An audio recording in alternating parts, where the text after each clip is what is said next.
నిన్న కేటీఆర్ ఇంకొంతమంది మాజీ మంత్రులు కేసీఆర్ గారిని ఫామ్ హౌస్లో కలవడం జరిగింది. అలాగే కేసీఆర్ గారు ఫామ్ హౌస్లో కలిసిన తర్వాత రైతాంగం గురించి, రైతు సంక్షోభం గురించి, రైతన్నల సమస్యల గురించి కేసీఆర్ గారు మాట్లాడినట్టు విశ్వసనీయ వర్గాల సమాచారం. అంతేకాదు కొంతమంది బీఆర్ఎస్ సోషల్ మీడియా కార్యకర్తలు వాళ్ళ ఫేస్బుక్ పేజీలలో కూడా కేసీఆర్ ఆర్మీ లాంటి పేజెస్లో కూడా పెట్టడం జరిగింది. ఏమని, తెలంగాణ ప్రభుత్వం అంటే ఈ కాంగ్రెస్ పార్టీ రైతుల యొక్క సమస్యలు గాలి కొదిలేసింది, వాళ్ళ కొరివి వాళ్ళే తెచ్చుకుంటున్నారు. ఈ సమస్యలను మనం గట్టిగా పట్టుకొని కూర్చోవాలా, రైతు సమస్యలను లేవనెత్తి రైతులకు అండగా బీఆర్ఎస్ ఉంటుంది అని చాటింపేయాలా, వాళ్ళ కోసం కొట్లాడాలా, వాళ్ళ కోసం పోరాడాలా, వాళ్ళ కోసం మాట్లాడాలా అని చెప్పి నిన్న BRS working president Kalvakuntla Taraka రామారావుతో సహా మాజీ మంత్రి జగదీష్ రెడ్డి, ఇంకొంతమంది మాజీ మంత్రులు ఫామ్ హౌస్లో నిన్న కేసీఆర్ తోటి సమావేశం అవ్వడం జరిగింది. ఆ సమావేశంలో కేసీఆర్ కీలక వ్యాఖ్యలు రైతాంగం గురించి, రైతు సంక్షోభం గురించి మాట్లాడుతున్నట్టు కూడా మనకి తెలుస్తోంది. ఇక్కడ ముఖ్యంగా సరే రైతు సంక్షోభము ఇదంతా ప్రజా సమస్యల గురించి మాట్లాడుకున్నారు, అంతా ఓకే. కానీ నిన్న ఈ పంచాయతీలో కల్వకుంట్ల కవిత టాపిక్ వచ్చిందట. అంటే ఏమని, జనరల్గా ఒక పార్టీ కార్యకర్తనో లేకపోతే ఇంకోరో ఏం చేస్తే యాక్షన్ తీసుకుంటాం కదా, మరి కల్వకుంట్ల కవిత బహిరంగంగా అంటే జాగృతి అని చెప్పి పక్కకు పోయింది. ఇప్పుడు ఈ మధ్య బహిరంగంగానే సవాల్ ఇసురుతుంది కవిత. ఏమని బహిరంగంగా సవాల్ ఇసురుతోంది, దళిత ముఖ్యమంత్రిని ఇస్తా అని చెప్పి మాట తప్పింది బీఆర్ఎస్ పార్టీ అని ఇన్ని రోజులు పరోక్షంగా మాట్లాడినటువంటి కల్వకుంట్ల కవిత. సరే ఇక్కడ తప్పు కేటీఆర్దా, కవితదా, రేవంత్ రెడ్డిదా, అసలు వీళ్ళ మధ్యలో ఏం జరుగుతోంది ఇదంతా వేరే స్టోరీ. బట్ నిన్న జరిగినటువంటి అంశం మనం మాట్లాడుకుంటున్నాం. సో ఇదే విషయాన్ని కూడా దిశలో చాలా పెద్దగా మెయిన్ హెడ్లైన్స్లో రాయడం జరిగింది. అండ్ ముఖ్యంగా ఏం చర్చ జరిగింది, కవిత వర్సెస్ కేటీఆర్ వర్సెస్ కేసీఆర్ మధ్యలో Kalvakuntla Kavitha. BRS working president KTR గారు సరే ఇక్కడ ఒక వర్కింగ్ ప్రెసిడెంట్గా కేసీఆర్తో మాట్లాడాడు కాబట్టి మనం కొడుకు, కుమారుడు, సుపుత్రుడు ఇవన్నీ కాసేపు పక్కన పెడదాం. As a BRS working president కేటీఆర్గా కవితను బర్తరఫ్ చేయాలా, కవిత మీద యాక్షన్ తీసుకోవాలని చెప్పి కేసీఆర్ తోటి చెప్పడం జరిగిందట. ఈ విషయంలో కొద్దిపాటి డిస్కషన్ జరిగింది, ఆర్గ్యుమెంట్ జరిగింది. కేసీఆర్ విషయంలో, కవిత విషయంలో అసంతృప్తిగా ఉన్నట్టు కూడా మనకి తెలుస్తున్నటువంటి అంశం, దగ్గర సన్నిహితులు కూడా మాట్లాడుకున్నటువంటి అంశం. కవితను పార్టీ నుండి బర్తరఫ్ చేయాలి, సరైన యాక్షన్ తీసుకోవాలి కల్వకుంట్ల కవిత మీద అని చెప్పి కేటీఆర్ గారు మాట్లాడడం జరిగింది. దానికి కేసీఆర్ గారు ఈ సంగతి నాకు వదిలేయి, సర్లే ఈ విషయం నాకు వదిలేసేయి, అది కూడా కవిత పేరు తీసుకోలేదట. కేటీఆర్ ఏమో కవిత పేరు తీసుకొని కవిత మీద సరైన యాక్షన్ తీసుకోవాలా, బర్తరఫ్ చేయాలా, కఠిన చర్యలు తీసుకోవాలని చెప్పి కేటీఆర్ గారు మాట్లాడినారు. బట్ కేసీఆర్ గారు మాత్రం ఎమ్మెల్సీ సంగతి నాకు వదిలే అన్నాడట. అంటే కవిత అనే పేరు కూడా తీసుకోకుండా ఎమ్మెల్సీ సంగతి నాకు వదిలేసేయి అని చెప్పి కేసీఆర్ చెప్పడం జరిగిందంట. సో కవిత విషయం చర్చించే సమయంలో ఒకసారి మనం చూద్దాం, పూర్తిగా ఇది చదువుదాము. అసలు ఎందుకు కేటీఆర్కి కవితకి ఎక్కడి నుంచి వచ్చింది ఈ పంచాయతీ? కల్వకుంట్ల ఫ్యామిలీలో పిచ్చకుంట్ల కుంపటి పెట్టింది ఎవరు అండర్లో కవితని తప్పుదో పట్టిస్తున్నటువంటి ఆ వ్యక్తి ఎవరు? ఇదంతా కూడా మనం ఎట్లాగో సందర్భం వచ్చింది కాబట్టి మొన్న కూడా మాట్లాడుకుందాం అనుకున్నాము, మాట్లాడలేదు. దీని గురించి మనం మాట్లాడదాం, ఒకసారి తెలుసుకుందాం ముందుగా. సో కేటీఆర్ మధ్య అభిప్రాయ భేదాలు, కవిత విషయం చర్చించే సమయంలో ఆమెపై చర్యలు తీసుకోవాల్సిందేనని కేటీఆర్ పట్టు, ఎమ్మెల్సీ విషయం తనకు వదిలేయాలన్న కేసీఆర్, మిగతా పనులు చూసుకోవాలని స్పష్టీకరణ. అసంతృప్తికి లోనైన పార్టీ వర్కింగ్ ప్రెసిడెంట్. సో బీఆర్ఎస్లో తెలంగాణ జాగృతి అధ్యక్షురాలు ఎమ్మెల్సీ కవిత ప్రకంపనలు కొనసాగుతూనే ఉన్నాయి. ఇప్పటి వరకు క్యాడర్లో ఉన్న అభిప్రాయ భేదాలు ప్రస్తుతం కేసీఆర్ కుటుంబం వరకు వెళ్ళాయి. ఆమె విషయంపై కేటీఆర్ చర్చించిన సమయంలో పార్టీ వర్కింగ్ ప్రెసిడెంట్ కొన్ని విషయాలు ప్రస్తావించినట్టు తెలిసింది. పార్టీ విధానాలకు నిర్ణయాలకు వ్యతిరేకంగా కవిత స్పందించారని ఆమెపై క్రమశిక్షణా చర్యలు తీసుకోవాలని కేటీఆర్ పట్టుబట్టినట్టు సమాచారం. లేదంటే పార్టీలో ఇబ్బందికర వాతావరణం ఏర్పడుతుందని కేసీఆర్కు వివరించినట్టు పార్టీ వర్గాల ద్వారా తెలిసింది. కవిత స్పందించే విధానంతో బీఆర్ఎస్ నాయకులు క్యాడర్కు ఇబ్బందులు ఎదురవుతున్నాయని తెలిసినట్టు టాక్. వారందరూ కూడా ఆందోళన వ్యక్తం చేస్తున్నారనే విషయం మాట్లాడుతున్నారు. అసంతృప్తికి లోనైన పార్టీ వర్కింగ్ ప్రెసిడెంట్. ఒకసారి పూర్తిగా మనం చదువుదాం ఇది. సో కేసీఆర్ దృష్టికి తీసుకెళ్లినట్టు సమాచారం. ఇతరులకు సమాధానం చెప్పుకోవడం పార్టీ క్యాడర్కు ఇబ్బందికరంగా మారిందని చెప్పినట్టు టాక్. బీసీ ఆర్డినెన్స్ విషయంలో ఇటీవల కాంగ్రెస్ ప్రభుత్వం తీసుకొచ్చిన బీసీ ఆర్డినెన్స్ను బీఆర్ఎస్ వ్యతిరేకించింది. కానీ ఆర్డినెన్స్ను కవిత సమర్థించడంతో బీఆర్ఎస్ నేతలు షాక్కు గురయ్యారట. దీంతో ఎవరి అభిప్రాయం సరైనది, ఎవరి అభిప్రాయం తప్పు అని పార్టీ క్యాడర్లో గందరగోళం ఏర్పడింది. ఒకే పార్టీలో రెండు అభిప్రాయాలు వ్యక్తం కావడం వల్ల ఇబ్బందికర వాతావరణం ఎదురవుతుందని పార్టీ ముఖ్య నాయకులకు సైతం గుర్తించారు. ఇటీవల జరిగిన పార్టీ ముఖ్య నాయకుల సమావేశంలో నేతలు ఈ విషయంపై కేటీఆర్ను ప్రశ్నించినట్టు సమాచారం. ఈ విషయాన్ని సీరియస్గా తీసుకున్న పార్టీ వర్కింగ్ ప్రెసిడెంట్ ఎమ్మెల్సీ కవిత పార్టీ నిర్ణయానికి వ్యతిరేకంగా ప్రకటనలు చేస్తున్నారని, ఆమెపై ఏదో ఒక నిర్ణయం తీసుకోవాలని కేసీఆర్ను కోరినట్టు సమాచారం. నేను చూసుకుంటా అన్నాడట మన పెద్దసార్. కేటీఆర్ వ్యాఖ్యలపై స్పందించిన గులాబీ బాస్ కవిత విషయం తనకు వదిలేసి మిగతా విషయాలను చూసుకోవాలని సూచించినట్టు సమాచారం. ఇదే విషయాలను పార్టీ ముఖ్య నాయకులు సమావేశంలో కేటీఆర్ చెప్పినట్లుగా తెలిసింది. అంతేకాకుండా పార్టీ అధినేత మాటలతో కేటీఆర్ కాస్త అసంతృప్తికి లోనయ్యారని టాక్. ఏప్రిల్లో పార్టీ రజతోత్సవ సభలో జరిగిన నాటి నుంచి బీఆర్ఎస్లో వరుసగా జరుగుతున్న పరిణామాలు, ఆ తర్వాత కేసీఆర్కు కవిత రాసిన లేఖ లీక్ కావడం, బీజేపీలో బీఆర్ఎస్ విలీనం అవుతుందంటూ ప్రచారం జరగడం, దీంతో పాటు కొంతకాలంగా కవిత ఎపిసోడ్ సైతం ఇటు బీఆర్ఎస్తో పాటు అటు రాజకీయ వర్గాల్లో తీవ్ర చర్చనీయాంశాలుగా మారాయి.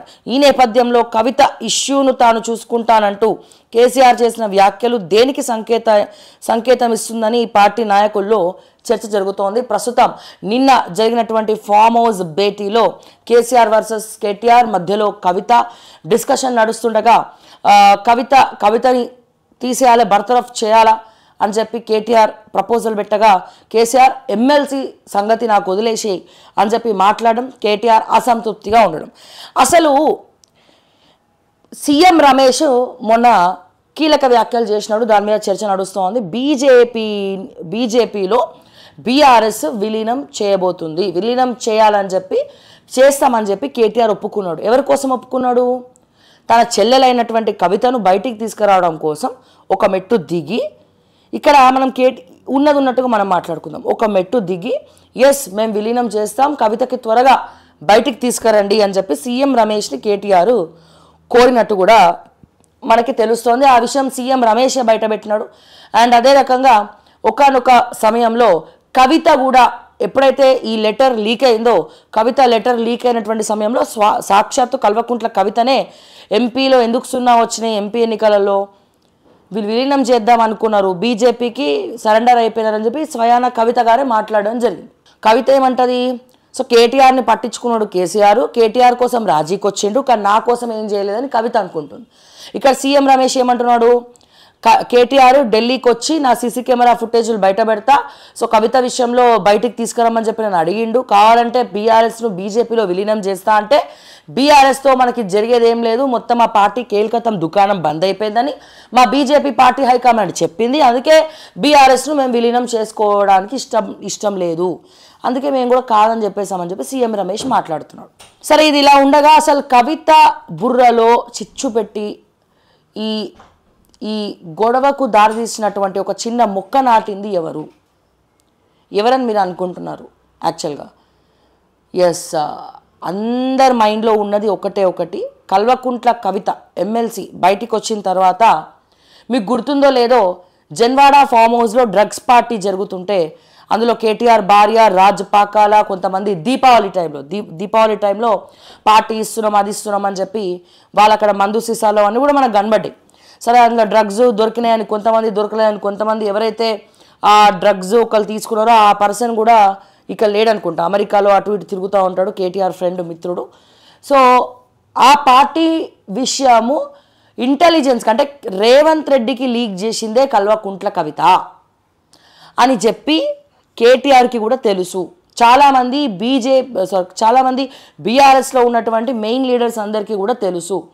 కల్వకుంట్ల కవితనే వీళ్ళని రెడ్ హ్యాండెడ్గా పట్టించింది. రాజ్ పాకాల ఫామ్ హౌస్లో ఏదైతే దీపావళి సమయంలో పార్టీ ఇస్తారో వినోదాలు అవన్నీ జరుగుతాయో, సో దాంట్లో ఈ కేటీఆర్ ఫ్యామిలీ మెంబర్స్ అందరు కూడా ఆ పార్టీలో ఉన్నారు. అండ్ అలాగే కేటీఆర్ కూడా వచ్చిండు, వెనక గేట్ నుంచి వెళ్ళిపోయిండు అంతా చెప్తున్నారు కదా.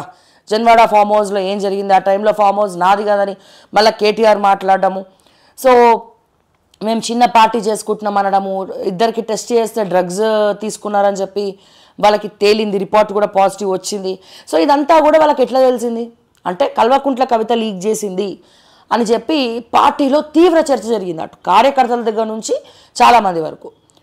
అక్కడ నుంచి స్టార్ట్ అయింది వీళ్ళ కొట్లాట, వీళ్ళ పంచాయతీ. అయితే వీళ్ళ మధ్యలో చిచ్చు పెట్టింది ఎవరు, నిప్పురవలు రాజేసింది ఎవరు, కల్వకుంట్ల ఫ్యామిలీలో పిచ్చకుంట్ల మొక్క నాటింది ఎవరు అంటే అందరూ ఎవరిని అడిగినా దీంట్లో తెర వెనకాల కవితని ఆడించేది, కవితని రెచ్చగొట్టేది, కవితని డైవర్ట్ చేసేది ఎవరు అంటే రేవంత్ రెడ్డి గారు. తెలంగాణ ముఖ్యమంత్రి రేవంత్ రెడ్డి ఇదంతా చేయిస్తున్నాడు. కవితకు క్యాబినెట్ మంత్రి హోదాలో పదవిస్తా అని చెప్పినాడు. క్యాబినెట్లోకి కల్వకుంట్ల కవితను తీసుకుంటా అని చెప్పి రేవంత్ రెడ్డి చెప్పాడు.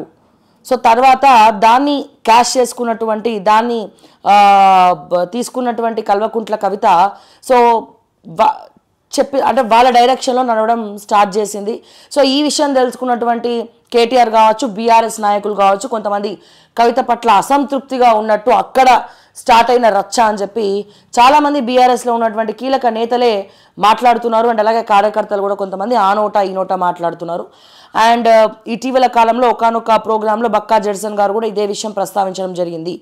సో ఇప్పుడు మధ్యలో సృజనా చౌదరి ద్వారా ఈ కాంగ్రెస్ గవర్నమెంట్లో అద్భుతమైనటువంటి సెటిల్మెంట్లు, ఎటువంటి ల్యాండ్ ఇష్యూ పోయినా సరే కవిత డీల్ చేస్తుంది. ఎవరి ద్వారా, రేవంత్ రెడ్డి ద్వారా అనేది కూడా చాలామంది మాట్లాడుతున్నటువంటి కీలక అంశం. సరే ఇక్కడ మహిళకు ఎప్పుడు కూడా రాజకీయాల్లో చిన్న చూపే. ఇప్పుడు కేటీఆర్ స్కామ్ చేసిండు, కవిత కూడా స్కామ్ చేసింది. కేటీఆర్ ఆస్తులు సంపాదించుకుంటూ కవిత కూడా ఆస్తులు సంపాదించుకుంది. కానీ కవితకే ఎందుకు బీఆర్ఎస్ పార్టీ వివక్ష చూపుతుంది? కవితని ఎందుకు కేటీఆర్తో సమానంగా చూడలేకపోతున్నారు? రజతోత్సవ సభలో కేటీఆర్ ఫోటోతో పాటు కవిత ఫోటో ఎందుకు పెట్టలేకపోయినారు? ఇది ఎప్పుడు కూడా మహిళల పైన చూపించేటువంటి వివక్షనే. సో దీంట్లో కేంద్ర స్థాయిలో కానీ ఒక పక్క సుప్రీంకోర్టు లాంటి చాలా కోర్టులు తండ్రి ఆస్తిలో ఇద్దరు అంటే కొడుకుకి ఎంత ఆశిస్తారో సమాన హక్కు చట్టం అనేది ఉంది ఆడవాళ్లకు. కానీ రాజకీయాల్లో అది వర్తించదా? సో ఇప్పుడు పార్లమెంట్లో ఈ 33% రిజర్వేషన్ వచ్చే వరకు కూడా మరి ఆగాల్సిందేనా? సో ఇది ఇంకొక స్టోరీ. కవిత యొక్క భావోద్వేగం ఇది, కవిత యొక్క బాధ ఇది. సో నేను ఎందులో తక్కువ, నేను అన్నిట్లో ఎక్కువ. ఏ రకంగా చూసినా కేటీఆర్ కన్నా కూడా కల్వకుంట్ల కవిత గారి ఆస్తులే ఎక్కువనట.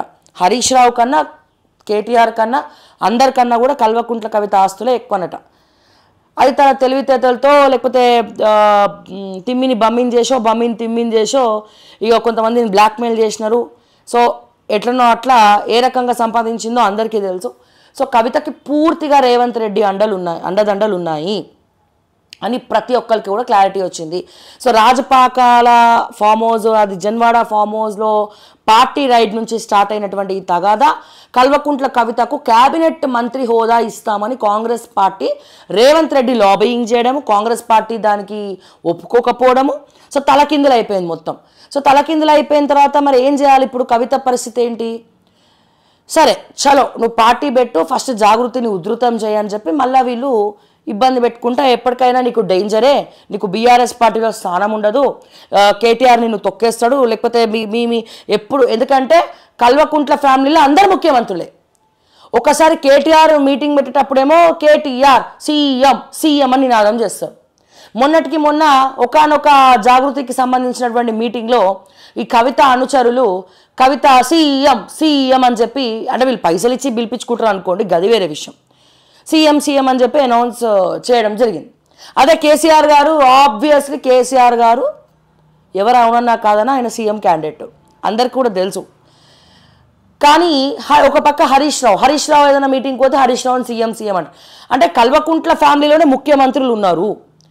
ఎవరైనా ముఖ్యమంత్రి అవ్వాలన్నా కల్వకుంట్ల ఫ్యామిలీలో ఈ నలుగురే అవ్వాలా. ఇక వేరే వాళ్ళు ఎవరు ఇక వాళ్ళని దాటుకొని వేరే మంత్రులు కానీ వేరే సామాజిక వర్గాలు కానీ ఎవరు కూడా పైకి రావద్దు. ఇది నడుస్తున్నటువంటి ఒక అంశం అనుకుందాం. ఎవరంటే నలుగురికి సీఎంలే. ఈ నలుగురు సీఎంలు అవ్వడం వల్ల ఎట్లనైతే కాంగ్రెస్ పార్టీలో అందరూ ముఖ్యమంత్రులను కొట్టుకుంటున్నారో బీఆర్ఎస్ పార్టీలో కూడా మేమందరం ముఖ్యమంత్రులమే అని కొట్టుకుంటున్నారు. మిగతా ఇంపార్టెంట్ కీలక నేతలు ఎవరైతే మాజీ మంత్రులు సబితా ఇంద్రారెడ్డో లేకపోతే జగదీష్ రెడ్డో లేకపోతే ఇంకోరో పల్లారాజేశ్వర రెడ్డి సోకాల్డ్ వీళ్ళందరూ కన్ఫ్యూజన్ డైలామాలో పడుతున్నారు. అంటే ఎవరికి సపోర్ట్ చేయాలా? హరీష్ రావుకా, కవితకా, కేటీఆర్కా, కేసీఆర్కా ఎవరికి సపోర్ట్ చేయాలి? మధ్యలో ఈ కన్ఫ్యూజన్ మధ్యలో మాకెందుకులే నాయన మా నియోజకవర్గం ప్రజెంట్ అయితే మేము చూసుకుంటాం, మా పనులు మేము చేసుకుంటూ వెళ్ళిపోతామని చెప్పి వీళ్ళు మాట్లాడుతున్నారు. సో మీన్ వైల్ పిలిచి చెల్లెల్ని పిలిచి పంచాయతీ బయటికి వెళ్ళొద్దు, కూర్చొని నీకు ఏ పదవి కావాలో తీసుకో, నేను వర్కింగ్ ప్రెసిడెంట్ ఉంటే నువ్వు ఇంకోటి తీసుకో, హరీష్ రావుని పిలిచి వీళ్ళు నలుగురు కలిసికట్టుగా ఉంటేనేమో ఒకలాగుంటుంది. వీళ్ళు ఏం చేస్తారు? నలుగురు సీఎంలు, కేసీఆర్ చెప్పినా వీళ్ళు వినే ప్రసక్తి లేదు, అలుగుతారు. లాస్ట్ టైం అసెంబ్లీ ఎన్నికల టైంలో కేటీఆర్ అలిగి అమెరికా పోయినట్టు ఈ టైంలో కూడా అలుగుతారు. ఇంకా వీళ్ళలో మార్పు అంటే వీళ్ళకే పంచాయతీలు ఉన్నప్పుడు ప్రజలు ఏ రకంగా బీఆర్ఎస్ పార్టీని నమ్మాలి? మధ్యలో బీఆర్ఎస్ పార్టీ కార్యకర్తలు మంచి ఊపుతోటి ఉన్నారు. విఫలమైనటువంటి కాంగ్రెస్ పార్టీ హామీలతోటి మా బీఆర్ఎస్ పార్టీ కార్యకర్తలు మంచి ఊపుతోటి ఉన్నారు. కానీ వాళ్ళు కూడా మళ్ళా ఒక సరైన నాయకత్వం లేకపోవడము, వాళ్ళకి ఒక మంచి హితబోధ లేకపోవడము, వాళ్ళకి ఇట్లా నరాలు రెడీగా ఉన్నాయి. అంటే వాళ్ళకి ఒక ఆవేశం వస్తుంది, మేము ఏదైనా పని చేసి చూపించాలా, మాకు మంచి పదవులు కావాలని చెప్పి. కానీ ఇక్కడ వీళ్ళ గొడవల మధ్యలో కార్యకర్తలు, బీఆర్ఎస్ కార్యకర్తలు, కీలక నేతలను ఈ కల్వకుంట్ల తారక రామారావు, కల్వకుంట్ల కవిత, హరీష్ రావు వీళ్ళందరూ కూడా ఆగం పట్టిస్తూ ఉన్నారు. సో ఇది అందరూ మదిలో ఉన్నటువంటి మాట అండి, నేను ఎక్కడ కూడా అబద్ధం చెప్పట్లేదు, ఇది అందరూ మనసులో ఉన్నటువంటి మాట. కానీ వీళ్లకు ధైర్యం లేదు. కేటీఆర్ ముందు మాట్లాడే ధైర్యం ఉండదు, కేసీఆర్ ముందు మాట్లాడే ధైర్యం ఉండదు, హరీష్ రావు ముందు చెప్తారో లేదో తెలియదు. సో ధైర్యం లేక ఎవరికి చెప్పాలో అర్థం కాక వాళ్ళు నలిగిపోతూ పార్టీని వాళ్ళే కాళ్ళతోటి పాతాళంలోకి తొక్కేస్తున్నారు. రేపటి రోజున బీఆర్ఎస్ భవిష్యత్తు ఆగమవుతుందంటే వీళ్ళే కారణం. సో ఒక నాయకుడితోటి మంచైనా చెడైనా డిస్కస్ చేయాలా, ధైర్యంగా చెప్పాలా? అట్లా చెప్పలేకపోతున్నారు అంటే ఫాల్ట్ ఎవరిలో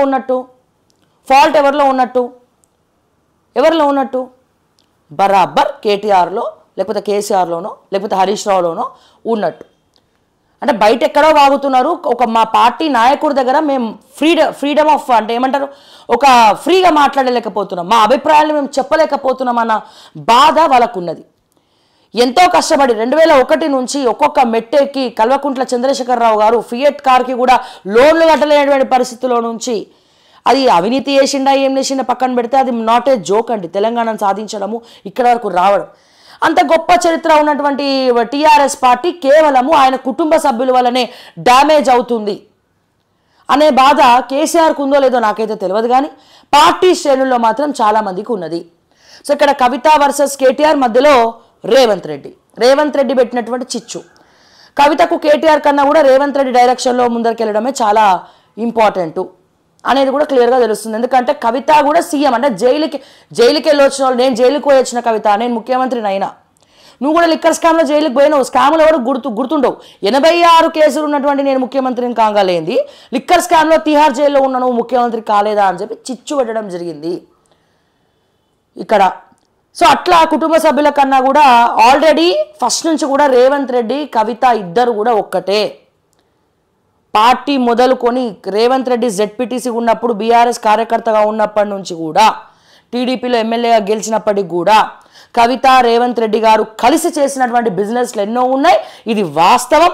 దీనికి సంబంధించినటువంటి ప్రూఫ్లన్నీ కూడా ఎప్పుడో ప్రెస్ క్లబ్లో నిరూపితం చేయడం జరిగింది.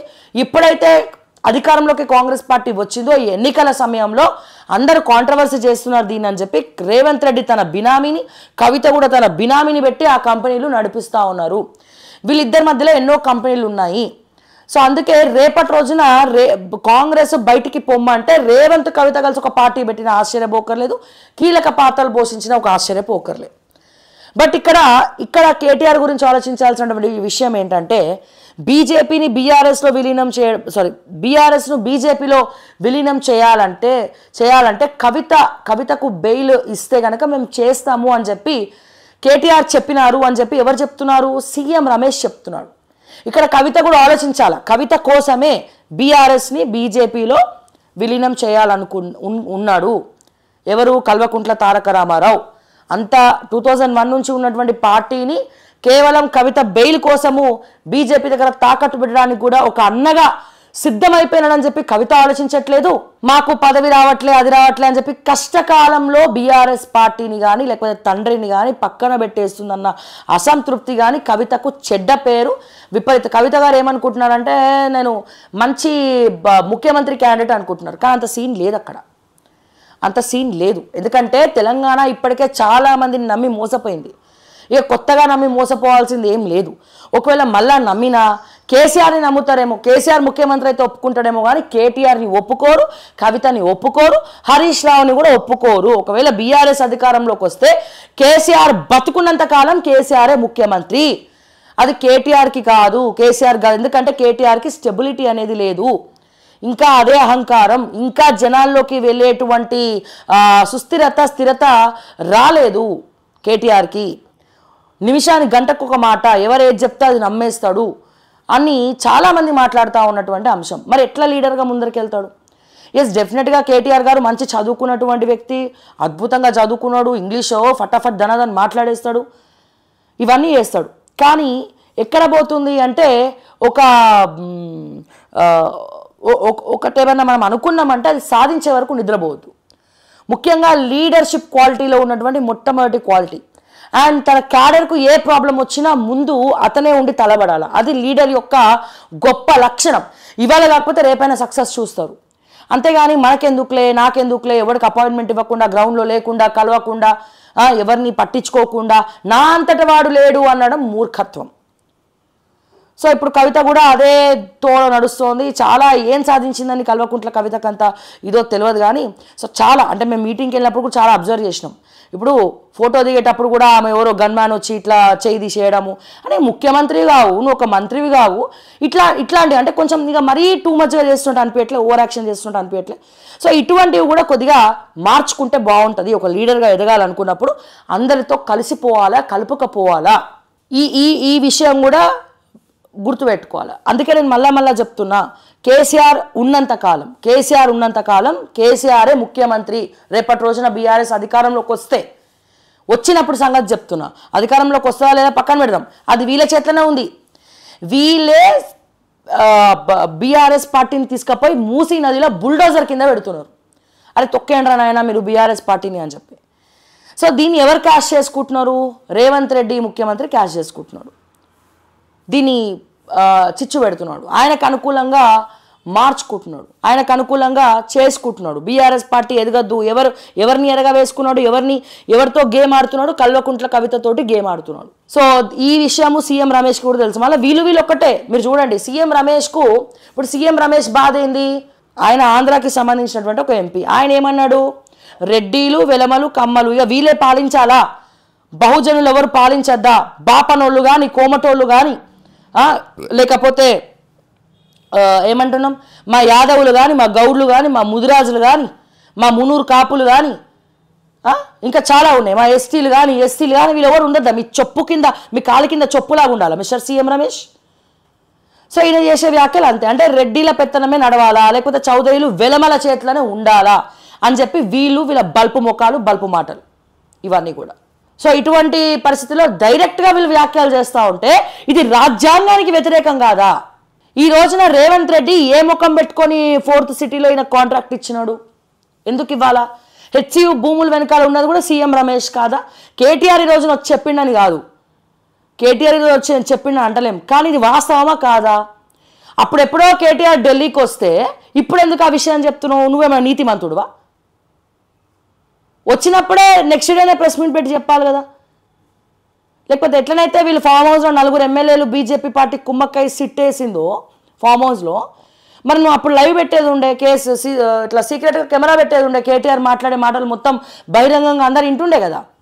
దొంగలు పడిన 6 నెలల కుక్కలు మొరిగినట్టు ఇప్పుడు సీఎం రమేష్ పేరు బయటికి రాగానే ఈయన వచ్చి ప్రెస్ మీట్ పెట్టేసి సీసీ కెమెరా ఫుటేజ్లు బయట పెడతానే పెట్టురా బయట పెట్టు, మేము ఎదురు చూస్తున్నాం. ఎవడి సొమ్ము ఎవడు తింటున్నాడు? చంద్రబాబు నాయుడు, సీఎం రమేష్ 4th సిటీలో 1200 కోట్ల కాంట్రాక్టు, ఎవడి పెత్తనము, ఎవడి అసలు ఏ జీవో ప్రజలకు చెప్పి చేస్తున్నారా, చెప్పకుండా చేస్తున్నారా? ప్రజల అభిప్రాయాలతో పనిలేదా మీకు? ప్రజల రక్తమాంసాల మీద, మా ప్రజల కట్టేటువంటి ట్యాక్సుల మీద ఊరేగేటువంటి మీరు ఈ రోజున ఏ టెండర్ ఎవరికి ఇవ్వాలి, ఏ కోట్లు ఎవరికి ఇవ్వాలని చెప్పేది కొల్లగొట్టుకుంటా మీరు వెళ్తా ఉన్నారే. 4th సిటీ కట్ట రోడ్ కాంట్రాక్ట్ ఇచ్చిరట, అందుకని 1200 కోట్ల డీల్ సీఎం రమేష్కి ఇచ్చిరట. ఈ హెచ్సియు ల్యాండ్స్ వెనకాల ఎవడు ఉన్నాడు ఆయన అంటే అక్కడ కూడా ఈ మహానుభావుడే ఉన్నాడు. మరి బీజేపీ ఎందుకు సిగ్గులేదా? మరి మాట్లాడాలి కదా, బీజేపీ నాయకులు ఖండించాలి కదా. మీ ఇంట్లో పురుగున్నప్పుడు ఆ పురుగుని ఏరేద్దా? మరి మీరు కూడా అంతే కదా, దొందే అనుకోవాలి కదా మరి ఇక్కడ. సో ఇట్లా మాట్లాడుకుంటూ పోతే ప్రజలారా ఎవ్వడు సక్కడైనోడు కాదు, అందరు సుధపుసలే. ఇక్కడ బలయ్యేది వీళ్ళ మధ్యలో బలయ్యేది ఎవడరా నాయన అంటే సామాన్య ప్రజలు, తెలంగాణ ప్రజలు. అప్పుడు ఉమ్మడి ఆంధ్రప్రదేశ్ ఉన్నప్పుడు బహిరంగంగా వీళ్ళు దోచుక తిన్నారు. ఇప్పుడు ముందర తెలంగాణ లీడర్లను పెట్టి వెనకాల తెలంగాణని అమ్మి పడేస్తున్నాడు, సొమ్ము చేసుకుంటున్నారు. సీఎం రమేష్ లాంటి వాళ్ళు పావు కదుపుతా ఉన్నాడు, దానికి వీళ్ళు వతాస్ పలుకుతా ఉన్నారు. బీఆర్ఎస్లో నాయకులు కానీ, రేవంత్ రెడ్డి కానీ, బీజేపీ నాయకులు కానీ. అంటే వీడు ఏమంటాడు, సీఎం రమేష్ ఏమంటాడు, అయితే వెలమలు లేకపోతే చౌదరీలు లేకపోతే కమ్మలు లేకపోతే రెడ్డిలు వీళ్ళ మధ్యలోనే ఉండాలంట పాలన. ఇంకోటి పాలించద్దట, ఇంకోటికి చేత కాదంట, ఇంకోటి పాలించద్దట. కొంచెం ఏం మాట్లాడుతున్నారో కెమెరా ముందు మాట్లాడేటప్పుడు ఏం మాట్లాడుతున్నారో 1కి 100 సార్లు ఆలోచించి మాట్లాడుకుంటే బాగుంటుంది. ఏదో ఇష్టం ప్రజలు ఏది చెప్పినా నమ్మేస్తారు, ఏదైనా జరిగిపోవచ్చు.